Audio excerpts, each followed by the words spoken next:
We're talking security on the show today, and our attention is turned to Plateau State, where a video of Reverend Ezekiel Dachomo has gone viral. His voice trembling as he says, "I'm tired of burying my community members every day." In that clip, the Plateau pastor calls on Christians to defend themselves after another round of deadly attacks in Barkin Ladi. But the army says his claims are false and dangerous, accusing him of spreading propaganda meant to stir hate and panic. Troops of Operation Enduring Peace deployed within Sector 4 area of responsibility will continue to upscale its operational activities around Nyarwe and Orua to reassure residents of their safety. We call on all stakeholders, traditional leaders, religious leaders, and civil society to avoid inflammatory rhetoric statements. Instead, rally around our common goal of a peaceful, united, and secured Plateau.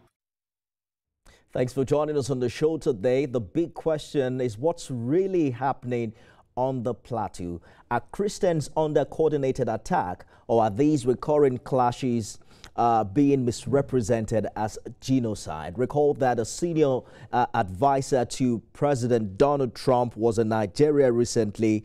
His senior advisor to the U.S. President on Arab and African affairs, Masad Bolos, who dismissed widespread allegations of a targeted genocide against Christians in Nigeria. And that's spot on, because the Reverend in that video was asking the U.S. President to intervene, saying what is done with Israel and Hamas.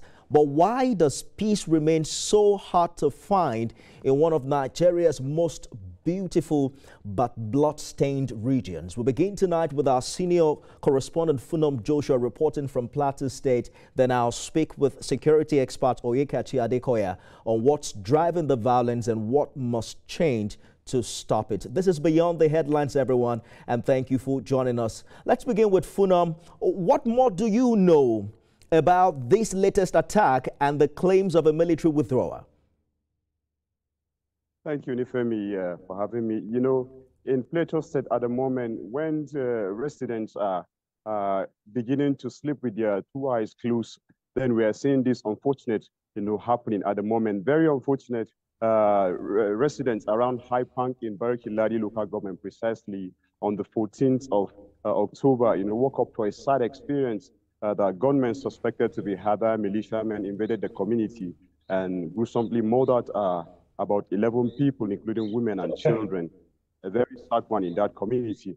These are some of these experiences that, some selected communities here in Plateau State, are witnessing, despite, several efforts by the authority, to put an end to a current challenge within these selected communities here in Plateau State. So that happened around that community precisely on the 14th. But then let me take you back to prior to that. There was a case of cattle rustling in another community within the Fan district of Barkin Ladi, whereby on this 8th of October, precisely, we saw that, a report flying on one of the social platforms where they alleged that over 80 cows were roasted and a Hadar was killed, that was, within that community. So prior to that, well, the authorities, the military authorities, the authorities later confirmed that, yes, it happened. About 34 cows were roasted, and then one of the Hadars,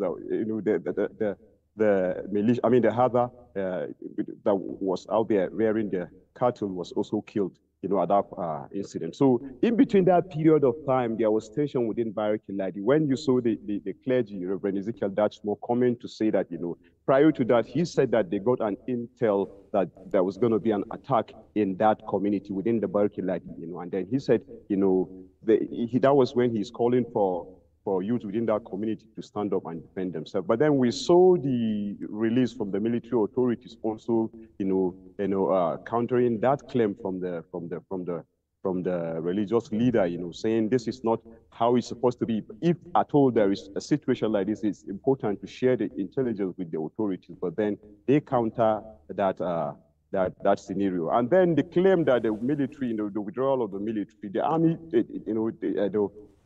didn't say anything about that. They actually said there was never anything. When they got an intel of that attack, swiftly they sent deployed troops to that community, which they said, help in preventing more,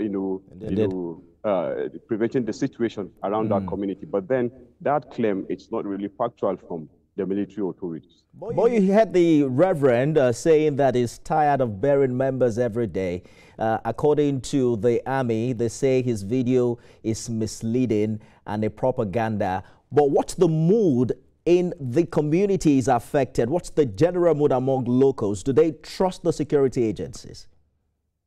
You see, Nifemi, the issue of the trust at the moment, it's somehow, let me say it this way, because when it happens to the military are caught in between this situation. When it happens to this community, you see them saying, coming to say that the military are not really, they are siding or they are not really doing what is expected, And when it happens to this community again, you see the blame is coming to this. Now, we've seen the native communities like saying the military are not really doing as expected, That is why you're seeing some of these stakeholders are calling for people to stand and defend themselves. But then, because it's happening, like I said, in this community, the trust is no longer there at the moment, even when we've seen efforts that, to come up with initiatives that will build trust between the military and the warring communities. But when it happens, you will see us going back. So at the moment, the locals within this Baraki-Ladi community are not really happy, and then they are not really, trusting the security operatives at the moment. It's something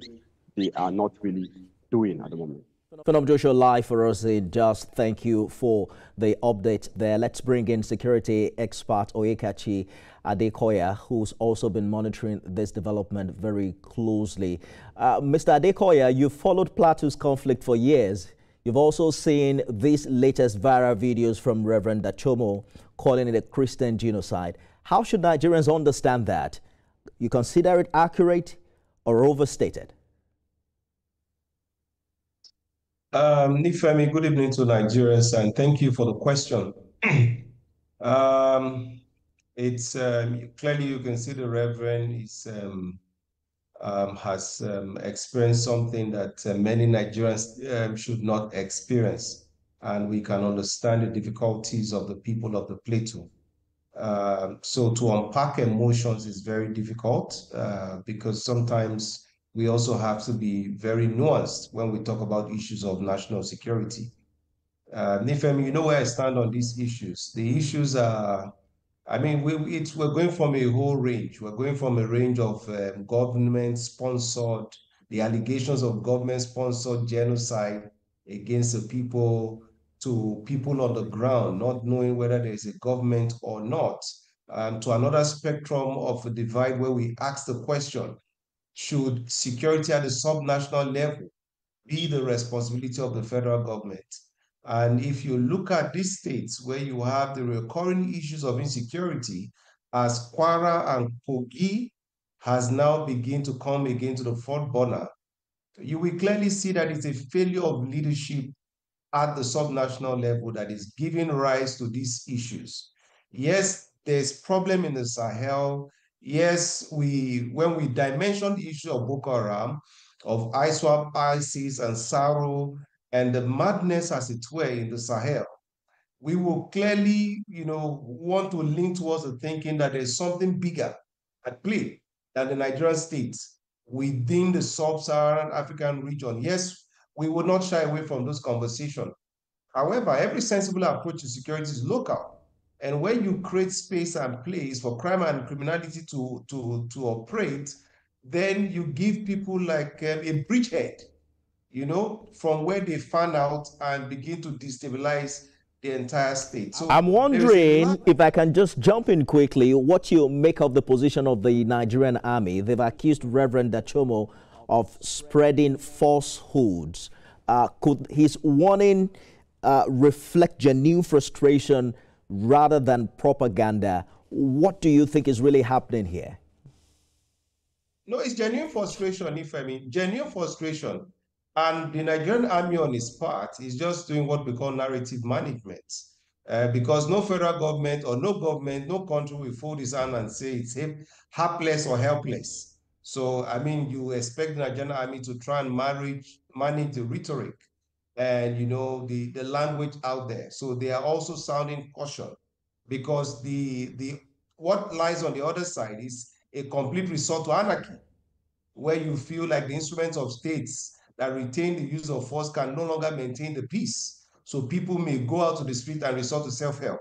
So it's okay for the Nigerian army to call people to caution. However, there is a clear case of frustration. It is in this same Plateau that, God rest his soul, then Chief of Army Staff Tajid Lagbaja was doing push-up with the troops in Bassa, you know, where you had this skirmishes flare up. So the people on the Plateau are going through these pains. And I'm saying to the people on the Plateau, hold your governor responsible. And to the people in the subnational governments, we must all hold our governors responsible. The governors must come to the party. This convenient excuse of the governors saying that they are not chief security officer because they don't have force is not true. The governors have command. They sit at the top of the State Security Council. Nifemi, a time is coming where we're going to call these governors out for their what we may class as shenanigans, complete disregard for even the advice of the security agencies they have within their domain. You don't want to know what is happening in some of these states. These our excellencies who are not so excellent don't take advice, don't want to spend the money, don't want to put the effort at the tip of the spear where it should be, cannot conscientize, cannot mobilize, cannot move the people. But if there's a political What more can Mr. Governor do? Because you recall that at some point, the Plateau State Governor also confronted the Nigerian military, asking why would he have a post some 200 meters from an attack. You heard the Reverend claiming that, alleging that they even left their post at some point. We hear governors say they don't have direct command over these security forces that you talk about. What more could he have done, or could they have done put together that they are not doing precisely? Nifemi, they have command. It's a lie that they do not have command. What they do not have is control. The only commanding officer of the Federal Republic of Nigeria is the commander-in-chief. That's why it's called the commander-in-chief. He has the control. They have the command at the subnational level. It is the lack of initiative on the part of the governors that is causing these issues to spiral out of hand. It is, again, repeatedly, it is very convenient for the governors to come out and cry out foul. Nifemi, we must dissect. What are they doing with the security votes in their states? We must ask the questions. What are they procuring? Where is this money going to? What initiatives are they empowering? Nifemi, there are some states in this country where the vigilante who are armed are earning less than 20,000 naira a month. If they pay them the most, they pay them 25,000 a month. There are some states in this country where some of the formations, the support they get from the governor is not up to 500,000 naira a month. Some of them 1 million naira a month in this country. And then they spend on securities in billions. Where is the billions going to? Security is not cheap. Security is very, very, very expensive. But how does that in some of the northeastern states impact directly on allegations that there appears to be some form of connivance, you know, between certain security forces and those they claim perpetrate this crime? Nifemi, there would always be that part of black sheep amongst the forces. Now, in the case where you say that there's a military checkpoint at a point and 200 meters to that point, something happened. You don't know the amount of times that the Nigerian army or security forces have pulled out on a fighting patrol, fighting blind, patrolling blind, only to fall into an ambush. It is not possible for the Nigerian army to respond to every situation in every nook and every cranny of the Nigerian state. It is not possible. The police cannot even do it. The Nigerian police force we have, about 50% is already assigned. maybe to companies, to VIPs, and to God knows what. So every corner, every shop corner cannot be manned. What we lack is the mobilization of the people and the resources at the subnational level to create a grassroots-led security program that has the initiative. We keep chasing these actors. We are always 2-3 steps behind because nobody can talk to the excellencies. The excellencies are like demigods in their states. They are the sun, they are the moon, they are the star. So he's the one with the budget. I hear you. So whether it's excellent or not, you do not know. But the results will show you what is happening in each of the states. But and I say to every Nigerian, judge the governors by the level of insecurity in their states. And I hear you, but you're not completely absolving the federal government of blames because you know what they say about security and welfare being the priority of government even at the center. Is there some form of coordination failure between the state and the federal forces? Because it gets to the point where we are seeing these issues happen over and over again at the Middle Belt in this particular region. What should the federal government start doing differently in this regard? Nifemi, at the inception of this administration, on this same program, I said to you in person, like this, that this president will fail woefully if he continues in the path of his predecessors. No one man can solve all of Nigeria's security problems. What the federal government has to do is to sponsor an executive bill to ensure the creation of state police. The lip service to it is long overdue. We've been paying lip service for the past 20 years. Until we bring, and you see, there's accountability and responsibility in security. And in terms of command, you must take command to where command becomes effective. Imagine you have state police, and then we have 79 Mopo squadron across this country, which are to act as a response force when there's a riot and any breakdown of law and order. If you have the state police, they become the first line of defense. Where that line of defense engages in contact, the squadron will come in and react. Where that engages contact and they cannot deal with it, then the different battalions and garrisons you have across the state can then react. You will find very quickly that we will have a force multiplier able to deal with these issues. So, Nifemi, our construct of security is a problem.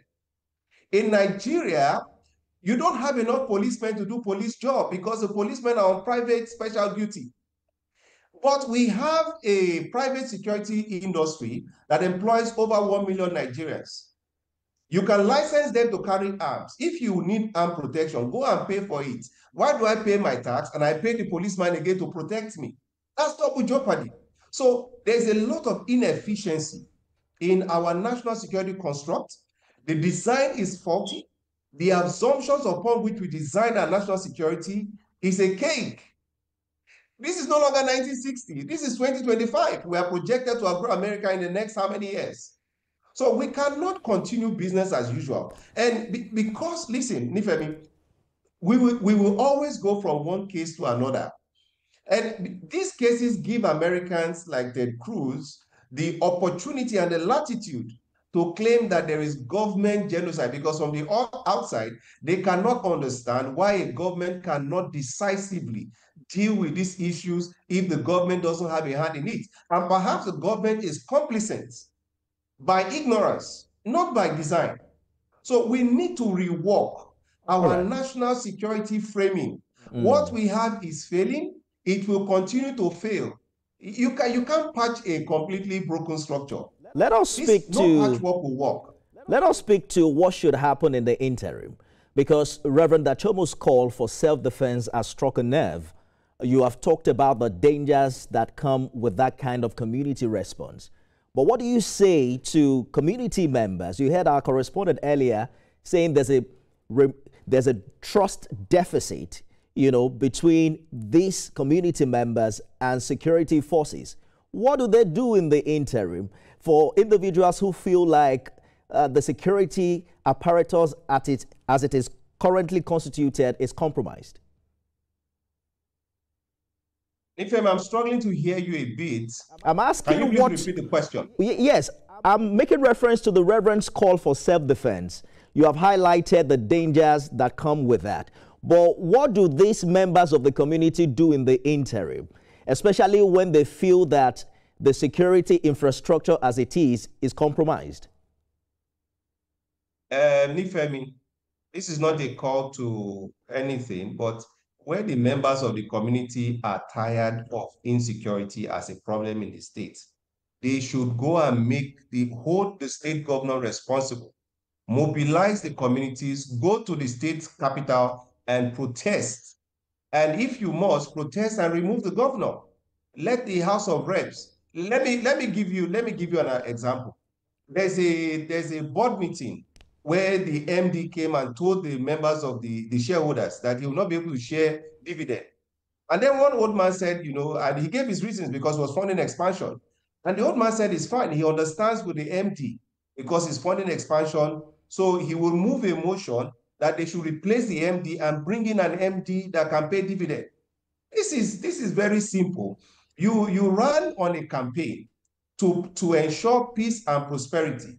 If you cannot give the people that dividend, resign honorably and let some other person come there and do it.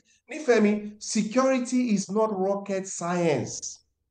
It is doing the little needful things when you should, how you should, at the right time.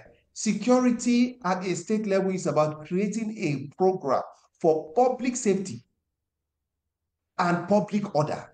Because without public safety and public order, there cannot be shared prosperity. There is no rocket science here. In the political framing, you have the polling units, you have the ward, you have the local government chairman. We know how to mobilize for winning election. We should have enough sense to be able to mobilize for winning the fight against insecurity. If every state in Nigeria will get its security framing right, we would be able to deflect this issue of insecurity to states with lesser security framing. But because of the lack of sincerity, the lack of knowledge, what is the right word now? The nepotism in appointments when it comes to issues of security, the lack of depth of it, and the sheer size and scale of corruption, we are not able to deal with this issue. These matters are not too complex, sir. If you say the people go on a rampage of self-help, what would that yield? It would just be, reprisal killing against reprisal killing, and man in his very base, level becomes an animal. That doesn't solve the problem. We have ceded our authority as citizens to a government to rule on our behalf, where that government cannot do even the very basic things it has been elected to do, then the government should resign. Mr. Adekoya, that's our time. It's me saying here that the Plateau governor should resign, he should resign. It sounds like you're saying that Governor Caleb Mutfwang has all it takes to end this crisis, and I'd like to hear 100%. From him precisely how he reacts to this position of yours. But that's our time. Adekoya. Yes. He has the State House of Assembly. They can make laws. We have cases where CJTF is winning. Nifemi, every subnational leader in Nigeria has the wherewithal. Don't forget, we remove subsidy. There's money. Yes? All we just need is to organize and to resource. And then we can deal with the issues with sincerity.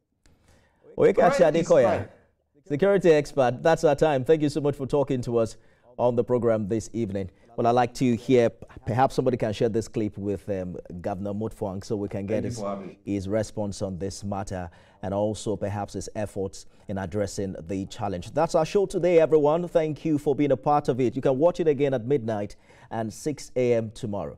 I am Nifemi Oguntoye. See you again soon.